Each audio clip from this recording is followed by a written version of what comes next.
Hello students, class 12th macro economics आपकी चल रही है। आज उसी में चैप्टर 9 हम डिस्कस करेंगे।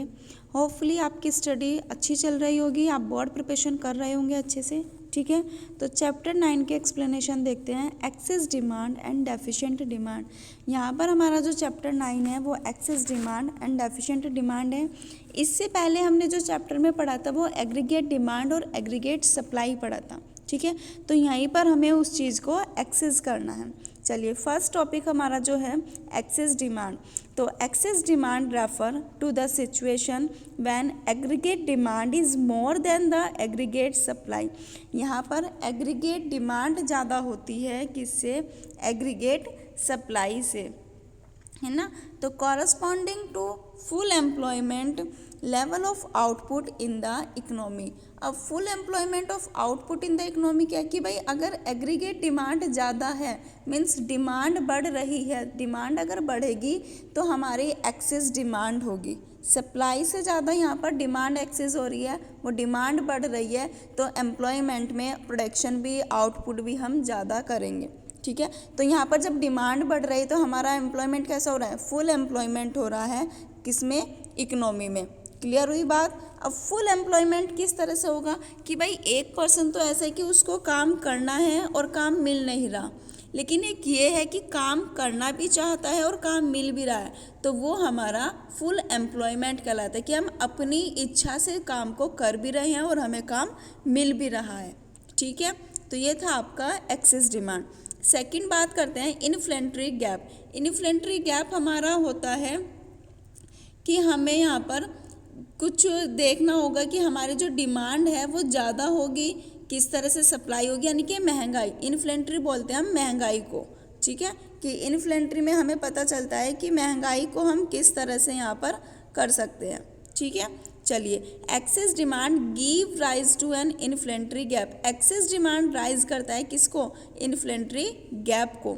अब इन्फ्लेंट्री गैप क्या होता है? Inflationary gap refer to the gap by which actual aggregate demand, कि जो एक्चुअल में एक्सीड कर रही है, जो एक्चुअल एग्रीगेट डिमांड को एक्सीड कर रहा है, demand required to establish full employment equilibrium, कि जहाँ पर हमारा क्या होगा? फुल एम्प्लॉयमेंट इक्विलिब्रियम होगा।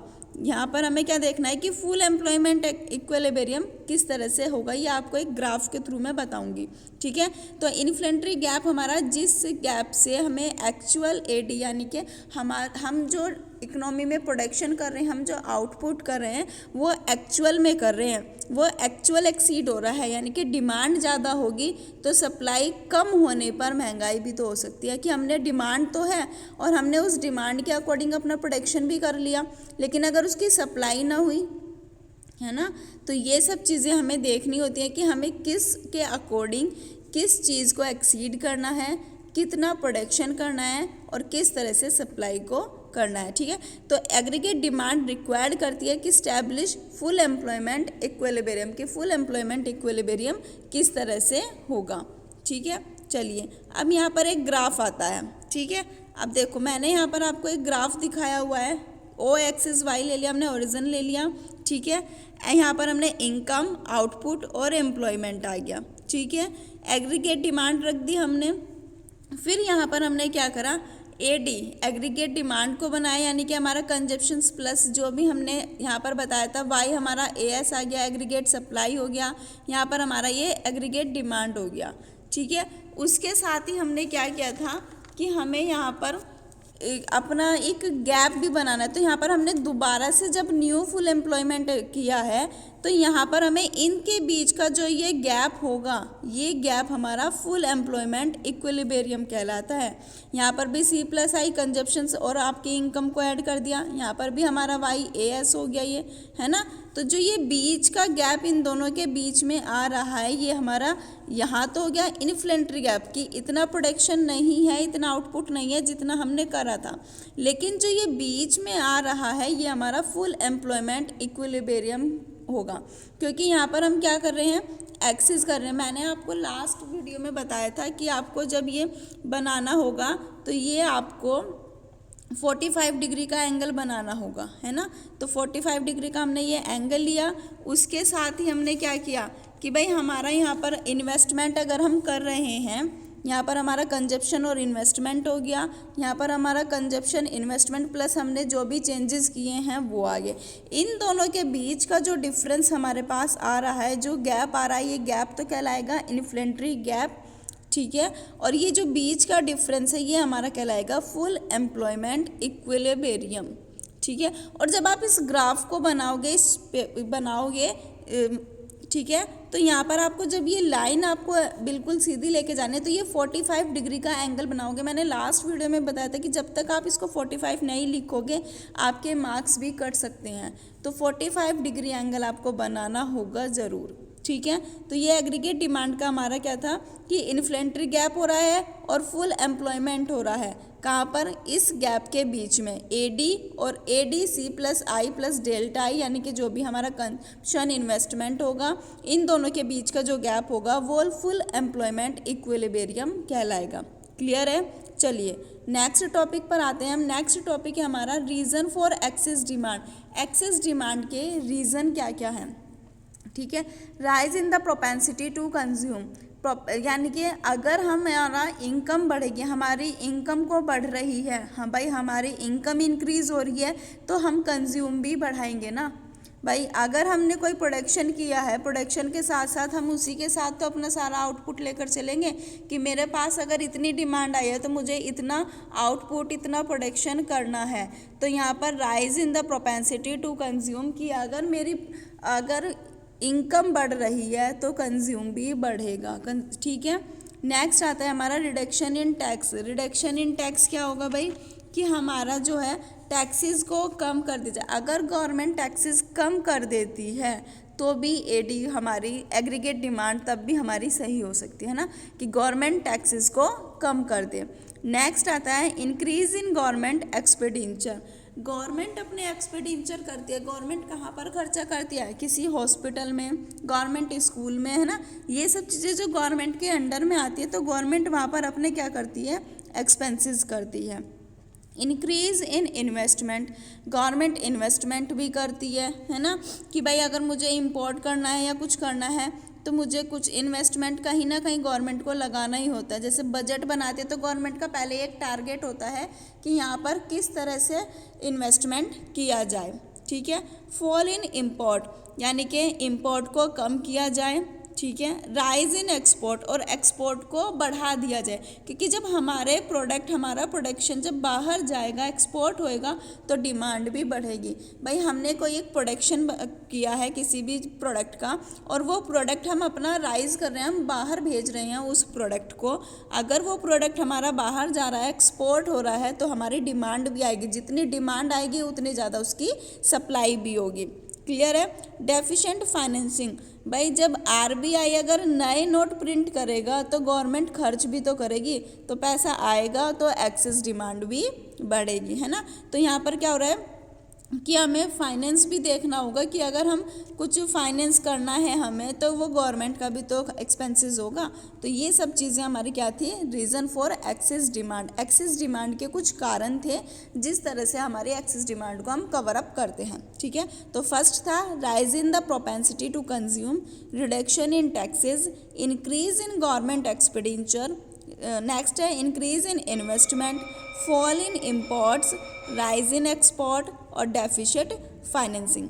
क्लियर हुआ। चलिए नेक्स्ट चलते हैं impact. Impact of excess demand. अब इम्पैक्ट क्या क्या हो सकते हैं, इफेक्ट ऑन आउटपुट। बिल्कुल, जब हम प्रोडक्शन कर रहे हैं तो डिमांड होगी तो हमारे आउट पर भी इफेक्ट पड़ेगा, भाई वो कम या ज़्यादा हो सकता है ना। अब अगर हमारा ज़्यादा हो रहा है तो हमारे पास एम्प्लॉयमेंट भी ज़्यादा होगा, हमारे लेबर भी ज़्यादा होंगे, सब चीज़ ज़्यादा होगी हमारे पास, है ना। तो यहाँ पर क्या होगा, डिमांड बढ़ेगी तो प्रोडक्शन ज़्यादा होगा, इसमें कोई नो चेंज कि हम इसमें कोई चेंज नहीं कर सकते, जितना आउटपुट होगा उतनी ज़्यादा हमारा प्रोडक्शन किया जाएगा। अब एम्प्लॉयमेंट भी चेंज नहीं होगा, भाई एम्प्लॉयमेंट क्यों चेंज होगा, जब डिमांड ज़्यादा है, प्रोडक्शन ज़्यादा है, तो एम्प्लॉयमेंट भी सेम रहेगा। प्राइस लेवल प्राइस लेवल जो होता है हमारा, वो प्राइस लेवल इंक्रीज होता रहता है, भाई डिमांड के साथ साथ हम अपना प्राइस लेवल भी बढ़ाते चले जाते हैं। क्लियर है। उसके बाद बात करते हैं हम डेफिशिएंट डिमांड की। Deficient demand refer to the situation when aggregate demand is less than. तो यहाँ पर आपको क्लियर देख के ही पता चल रहा है कि वहाँ पर मोर देन था तो यहाँ पर लेस देन है, और किसके corresponding to full employment level of output in the economy. आपको ये डेफिनेशन देखते ही याद हो जाएगी कि डेफिशिएंट डिमांड में तो सिचुएशन है हमारी aggregate demand is less than the aggregate supply और full employment level of output in the economy. ठीक है, और हमारी जो अभी हमने इससे पहले पढ़ी है वो हमने क्या पढ़ी है, एक्सेस डिमांड, और एक्सेस डिमांड में क्या था, मोर देन, है ना। तो आप बहुत इजीली इस डेफिनेशन को लर्न भी कर सकते हो और याद भी रहेगी आपको, ये क्लियर हो गई। अब यहाँ पर बात करते हैं रीज़न की। तो एक्सेस डिमांड के रीज़न क्या है हमारे, द रीज़न ऑफ, यानी कि हमने एक्सेस डिमांड का रीज़न को जो दिया है उसमें देखो अब क्या क्या है। The reason for occurrence of different demand are almost opposite to the reason for excess demand. बिल्कुल अपोजिट है किसके, एक्सेस डिमांड के, क्लियर है। वहाँ पर इंक्रीज हो रहा था तो यहाँ पर डिक्रीज हो रहा है, decrease in propensity to consume, यानी कि खर्चा कम हो जाए। ठीक है, उसके बाद इंक्रीज इन टैक्सेस, टैक्सेस बढ़ाया जाए। भाई गवर्नमेंट अगर टैक्सेस बढ़ा देगी तो डिमांड भी अपने आप बढ़ने लग जाएगी, कम की बजाय ज़्यादा हो जाएगी ना। डिक्रीज इन गवर्नमेंट एक्सपेंडिचर, यहाँ पर भी हमने क्या कहा, सरकार अगर खर्चा नहीं करेगी तो इकोनॉमी में मनी सप्लाई भी तो कम होगी, है ना। फॉल इन इन्वेस्टमेंट एक्सपेंडिचर, सरकार कोई इन्वेस्टमेंट पर कोई एक्सपेंसेस नहीं कर रही है। राइज इन इम्पोर्ट काफ़ी ज़्यादा बढ़ जाता है जब इकोनॉमी में, यानी कि जब हमारी इकोनॉमी बढ़ने लग जाएगी तो हमारा इम्पोर्ट भी बढ़ जाएगा, है ना। फॉल इन एक्सपोर्ट, और एक्सपोर्ट क्या हो जाएगा, कम हो जाएगा। जो चीज़ें बाहर जाती थी उनकी डिमांड कम हो जाएगी, और इम्पोर्ट यानी कि वो अपने ही स्टेट में या अपने ही सेंट्रल में क्या रहेंगी, ज़्यादा रहेगी, वहीं पर उनकी डिमांड बढ़ती चली जाएगी। क्लियर हुआ। अब इन्वेस्टमेंट का क्या था कि इन्वेस्टमेंट अगर नहीं होगा तो डिमांड भी तो कम होगी ना।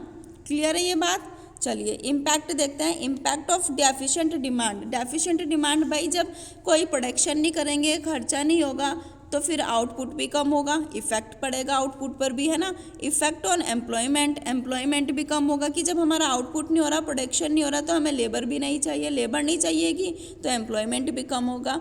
Effect on general price level, तो प्राइस लेवल भी हमारा कम होगा। क्लियर है। नेक्स्ट बात करते हैं हम अब इसी के ग्राफ की, जो मैंने आपको दिखाया था, ये ओ एक्सिस वाई ले लिया, वही 45 डिग्री एंगल ले लिया हमने, फुल एम्प्लॉयमेंट मैंने आपको बताया था।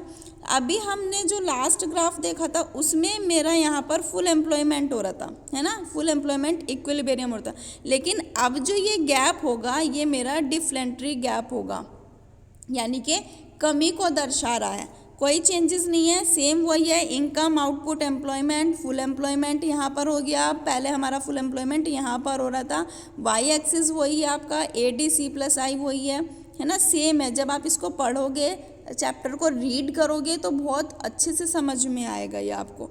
ठीक है, बस आपको एक बार देखना है, वीडियो को ध्यान से सुनना है, समझना है, और अपने नोट्स को सामने रखकर इस वीडियो को सुनना है। ठीक है बच्चों, तो आपको आज एक्सेस डिमांड के आपको इम्पैक्ट, रीज़न, ग्राफ और डेफिशिएंट डिमांड के इम्पैक्ट, रीज़न और ग्राफ बताए गए हैं, जो आपको बहुत ध्यान से सुनने हैं, समझने हैं और लर्न करना है। इम्पोर्टेंट चैप्टर है बोर्ड के लिए भी। ठीक है, एक क्वेश्चन तो ज़रूर मिलेगा। ठीक है बच्चों, तो बहुत अच्छे से अपनी स्टडी करो और अपनी स्टडी को एक टाइम टेबल के अकॉर्डिंग शेड्यूल बना लो कि मुझे इस टाइम पर इतना पढ़ना है। ठीक है, क्योंकि आपके बोर्ड एग्ज़ाम भी आने वाले हैं, तो उसके लिए बेस्ट प्रिपरेशन करो। ठीक है, थैंक यू।